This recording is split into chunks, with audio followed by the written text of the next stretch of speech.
Vous voyez là, ça pollue pas du tout et je vais vous expliquer pourquoi. En fait, il faut savoir qu'il y a beaucoup de théories complotistes qui pensent que c'est le gouvernement qui lâche des produits chimiques dans le ciel et c'est complètement n'importe quoi. Maintenant, je vais apporter une explication rationnelle à ça. Ce que vous voyez là, ça s'appelle des chemtrails et c'est ce qui est relâché derrière un avion quand il vole. Et comment ça marche réellement? En fait, c'est exactement le même phénomène que quand il fait froid en hiver. L'air chaud et humide que t'expires, il vient rencontrer l'air sec et froid du dehors. Et ça, en fait, ça crée un effet de condensation. Et c'est donc ça qui crée un mini nuage comme vous pouvez le voir ici.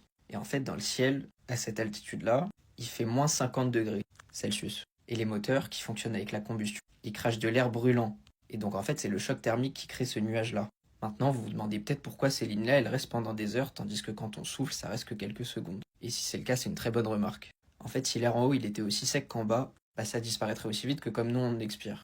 Sauf qu'à cette altitude-là, l'air est très humide.